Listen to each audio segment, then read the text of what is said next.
Hello all and welcome back. So in this video, let us now move forward and now let's try to write down the solution of the problem which we discussed in the last video. That is to find the balanced binary tree for a given height h. Now I'm pretty sure that you must have tried the solution yourself and will be able to at least write the recursive code. We discussed the same thoroughly with in-depth explanation and example in the last video. So if you have not given this a try, I will highly suggest to please make sure that you are able to first spend some time on this before you see the solution. Now, talking about the solution, the approach is going to be the same. We are going to think of our tree in this manner, where each node will have two subtrees. Now, we discussed that how we can have three cases because it's a binary tree and it's balanced as well. We have to make sure that the height follows some order, right? Now, if it is asked that all these binary trees are having a height which is h, then of course the binary tree or the tree which is this subtree, they can take some particular values. Now we discussed how that value can be h minus 1 and h minus 1. Then it can have h minus 1 and h minus 2 and h minus 2 and h minus 1. Now, do you think that the height can be h minus 2 and h minus 2? Well, pretty sure that you must be able to guess that it is not possible. The reason is that if the height of both the subtrees are h minus 2, then we will get the overall height as h minus 1, which is wrong because we want the height of our tree to be h. Okay, great. With that in line, now let us try to write the skeleton or the code for this particular case with respect to recursion. Now we can say def count balanced binary tree recursive and we will be given a height h. Okay, great. First and foremost, just as we do in recursion, the base case, if our height equals 0 or height equals 1, then I think we should just return 1. Because we discussed in the last video, if the height is 1, then only a single node is possible. If height is 0, then we can say that a node is null, right? So only a single tree is possible, which is a null tree. Okay. So this is our base case, everyone. Let me write down for 0 as well. For 0, we will say that a single tree of height of value null or none is possible. Okay, great. Now we discussed how we have to get these h minus 1 and h minus 2 trees. Okay, so pretty sure that you must be able to understand via recursion that if I am able to get these trees, I just have to pass this sub problem or smaller problem to my recursion. Okay, for example, I can say h1 equals count balance binary trees recursive h minus 1 and h2 I can say count balance binary tree recursive h minus 2. So the same problem I am just sending to my recursion and asking it to solve. Okay, so this is the recursive call. Let me write down these three steps, though we have seen them multiple times. Whenever we do any recursion quotient, the first is the base case. Then we have the recursive call. And then we have our work. Okay, great. So this is done. This is also done. Now let us see for our work, should we add these h1, h2 or should we multiply them? Okay. So these h1 and h2, they are giving me the subtrees which are possible. And I have to get all the combinations of these subtrees with respect to this root. Okay. So let's say I'm getting 3 subtrees here and 3 subtrees here. Now all the combination will be 3 into 3, 9. Okay, not 3 plus 3, 6. How you can understand it in an easy manner? So let's say when we have 2 dices. Okay, if we have 2 dices, then the total number of your outcomes of the dices are 6 into 6. Because each dice has 6 possible options, all the combinations between these two dices is equal to 6 into 6, which is 36, and not 6 plus 6. Okay, so pretty sure that this must be clear now, everyone. So, with that clear, now let us try to write down the answer. If we have to write the code, the answer will be something like this. Answer will become h1 into h1 plus, if you pay attention here, this is just the same thing. We are saying that once the left subtree can have h minus 1 height and the right can have h minus 2, and the other way around. Okay, so directly I can write it like this. Now, pretty sure till now we have done so many questions, lots of coding we have done. So these things will be clear, right? I'm just trying to write down this directly. Okay, so let us write down the answer, everyone. Now, answer equals h1 into h1 plus 2 into h1 into h2, and we can return this answer. Let us try to see if we are able to get the right answer. So for 1 minute.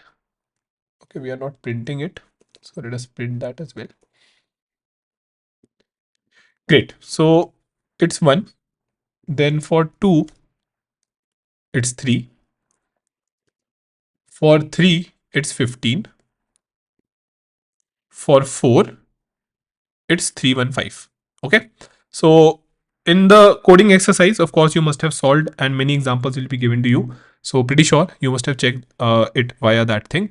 Now, one thing more, just so that you are aware, when you will see this solution in any other language, here the solution is increasing very quickly, right? For example, for 3, we had just 15 as the possible binary trees. But for 4, you will see that the number has gone to 315. If I make it 5, it will surely be in thousands or something, right? See, the reason, I think all of you can see, we are doing so much squaring and power. Okay, so that's the reason the number will increase a lot quickly. Now, Python doesn't have any boundation, so you will be able to see the answers pretty nicely. That is not a problem in Python.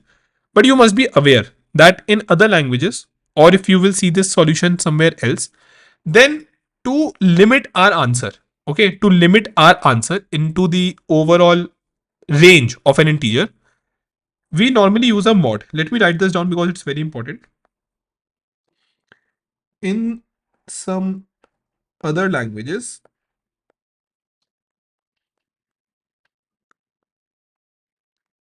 to prevent overflow, the answer is bounded by taking mod of a mod with respect to a number. Now, this is not required in Python, as well as in your initial DSA journey, it is not required. This overall concept is something which we use a lot in competitive coding, where we have to make sure that the answer doesn't go out of bounds. In Python, as we are already aware, it is dynamic in nature, so the size increases as the value increase. But in many places, you will see that 10 to the power 8 or 6 plus 7 will be used to bound an answer so that it doesn't go out of the overall your flow. Okay, great. So now let us move forward, everyone, and see, are we actually solving some problems or sub problems again and again, right? So for that, again, it's pretty straightforward to understand. I can draw the tree here as well, and we will then see the same in tool as well. So for 4, I will be making one call to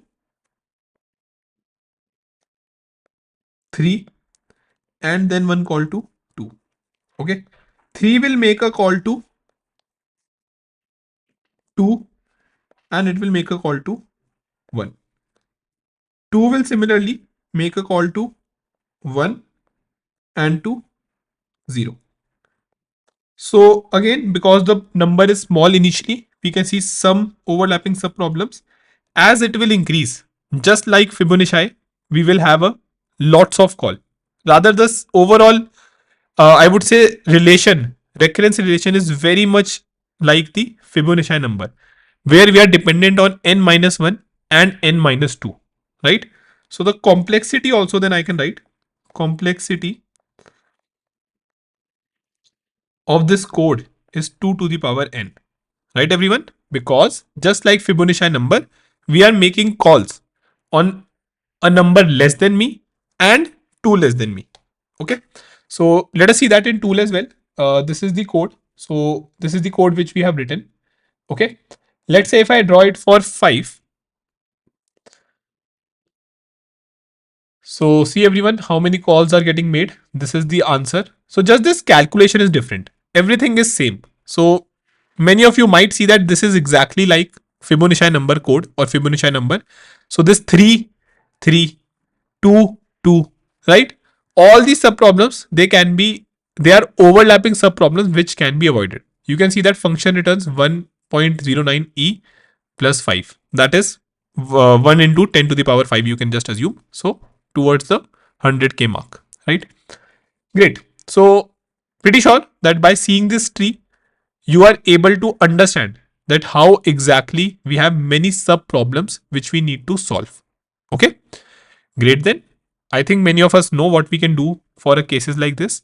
Let us go back in our code and try to now apply the memoization. That is a case where we will try that we are not making these calls again and again and solving our answer. Great. So before that, just let us also have this tree so that we can have this in our notes. Just give me a second. Yeah. So let us have this tree and we will then see how it changes once we have applied memoization. Okay, great. So let us go back to our VS Code everyone. And now let's try to add memoization into our code. Now let us just copy this code because major things will be the same. We can have a memoization array or list here. So memoization of h1, 1 minute, yeah, memoization of h minus 1 equals h1, or we can just directly save it here, right? So we can have it like this. Yeah.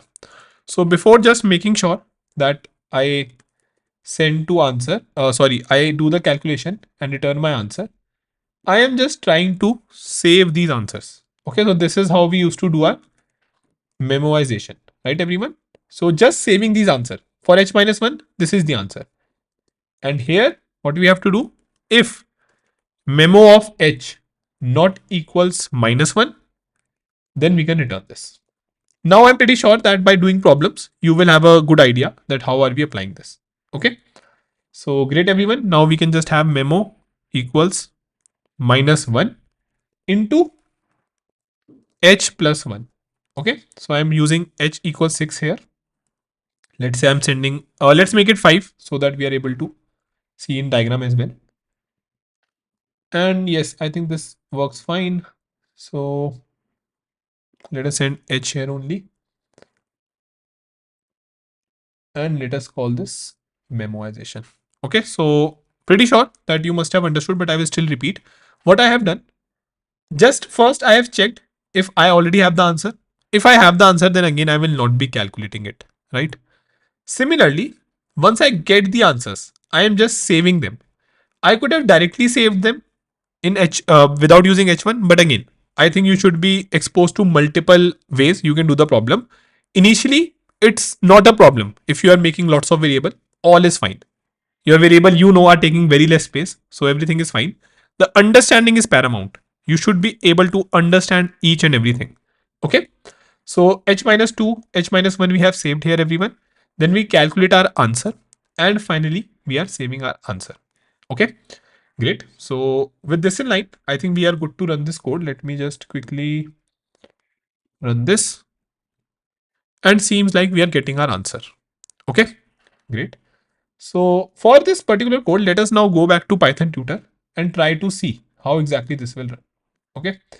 So very similar to Fibonacci again, but I still want that you understand how exactly memoization will happen. That's the first thing. Second thing, I want to make sure that you understand how to change code like these to tabulation approach. Okay. So let it run, everyone. Great. It is saying that we have made an error here. Okay, we are called recursive here. My bad. Let us first try to call memoization to see if our code works. Okay, same mistake. What is the error? Yeah, so we are not sending this memo array, which is our mistake. Okay, and memo here as well. Yeah, so we seem to get the answer. Same changes. Let's make it into this as well. Let us send memo table, and we can just call this everywhere. Great. So, okay, again, it's giving, yeah, we have forget to pass memoization list here.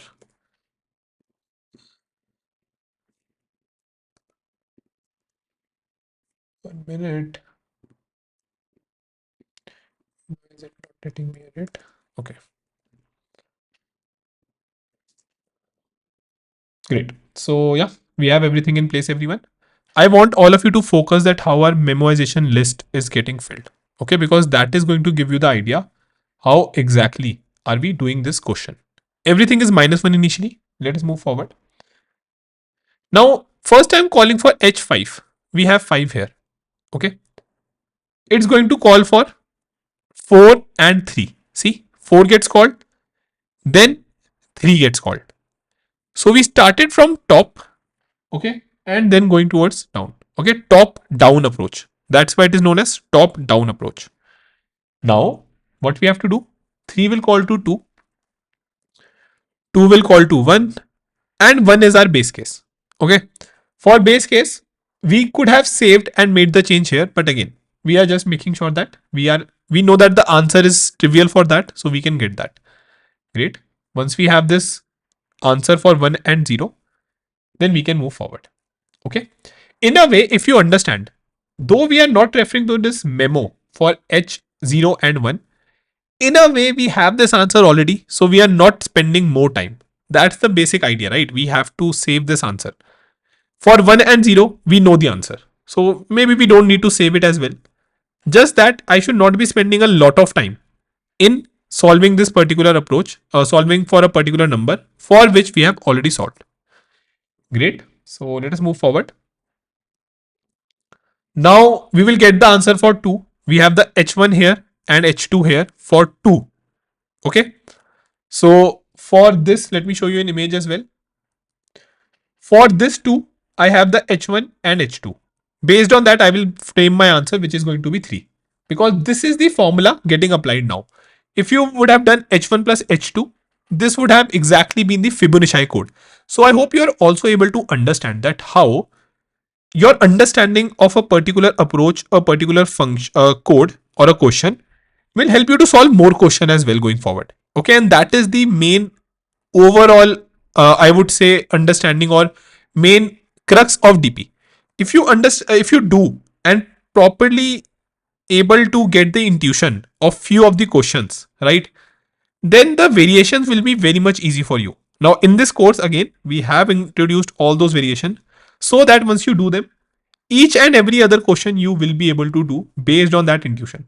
Okay, please make sure that you are spending that time to do the question. If you will just see the solution for each and every question, you will never be able to solve the DP question. Okay, the basic idea always is to understand that how the questions are related to each other. The language will be different, the overall way to form the intuition will be different, but code is going to be a lot straightforward and similar. Okay, so now let us move forward, everyone. We see that 2 will now get filled. So 0 and 1 we have filled as well because we would have made call for that. We have saved them here when we saved it, right? H minus 1 and H minus 2. Now answer will get calculated. So we can see the answer here. Answer is 3. Before returning, I am just saving my answer. So I have the answer here, which is 3. Great. So balance BTS memoization, we have the answer here for H1. H2 call will be for NH is equals to 1. Okay. Again, we have the answer there. So we can get the answer directly. Now we can just move forward, everyone, and get the answer for 3 and save it in our this memo list. Okay. Great. Let us now move forward. Similarly for 4, it will now make one call to 3, which it has got the answer. Second call on 2, it will directly get the answer. Pay attention. Second call on 2, okay, when it makes the call, it directly has the return value. No more need to go deep down the recursion tree. And we can get out. One more thing more, I hope you are able to see how we are filling in these things, right? Exactly the same, just like in in Fibonacci, just the overall, I would say calculation is different. Okay. Now 4 will get filled with the answer.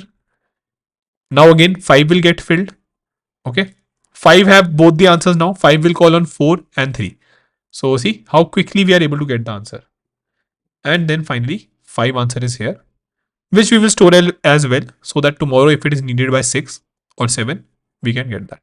See, the whole is in a way filled from the bottom only, but we started from top.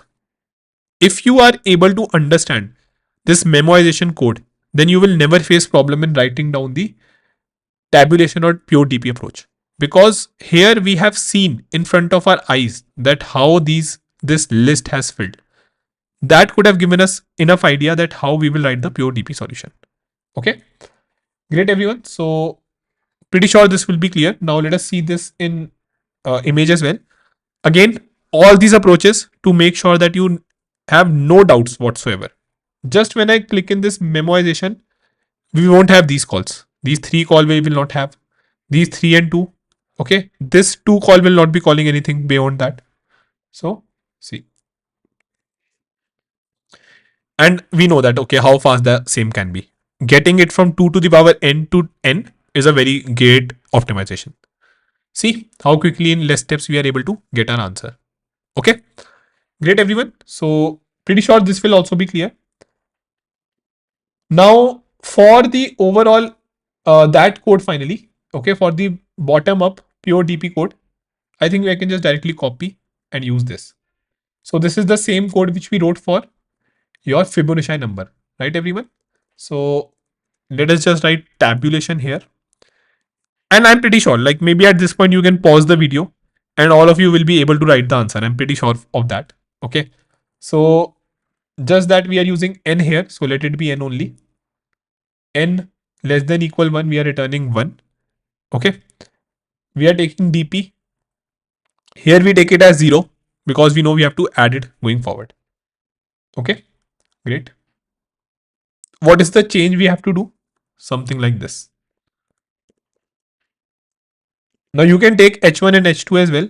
Just that I'm pretty sure now all of you will be a lot comfortable in writing this. Okay. And yeah, this is the solution. If you have seen this video properly, if you have done the Fibonacci number as well, I'm pretty sure you must be very clear that how we have just derived the solution by changing this formula or this calculation. Because this is the only difference between the Fibonacci number and this number. Why am I making sure that you understand this? Because I always want that you are able to spot these patterns when you solve these questions going forward in dynamic programming. Okay, great. And I think, yes, we have our answer. So we can just call this with 5 and we are able to get our answer. See, let us call it for maybe 4 and we get an answer as 315. Because in Fibonacci, where we were adding the last 2 numbers, here we are just doing a different calculation. Nothing else is a problem. Once you have understand the solution, then it all boils down to this particular code you are writing again, and you will never face an issue. And these are the things which an interviewer is also very much interested to understand, because he will be able to see that yes, this person is able to catch all these patterns. Be it any tier one companies like Google, Microsoft, Amazon, Goldman, your startups as well. You will be asked question based on this overall approach only. Okay. So great, everyone. Pretty sure that you must have also written the solution. And with this discussion, the whole idea will be a lot clear. Just to keep it in our notes, let me just copy this as well, because I want that you have these notes to refer whenever you have an interview. So this is how your tree is going to change. Okay. So let me write down that as well. From recursion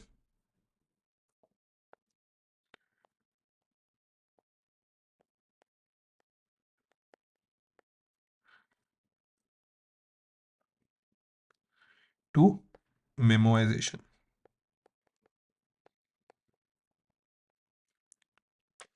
Tabulation approach will of course be clear. So this is just what we have done, and we can see the calls getting reduced as well thanks to that tool. Uh, Pretty sure that this visualization approach, which I'm using in each and every concept data structure which I have taught you till now, will be a lot helpful. Okay, great all. So now get back to solving more questions, and let's meet in the next video to see how we can solve more difficult questions, more approaches in the dynamic programming world.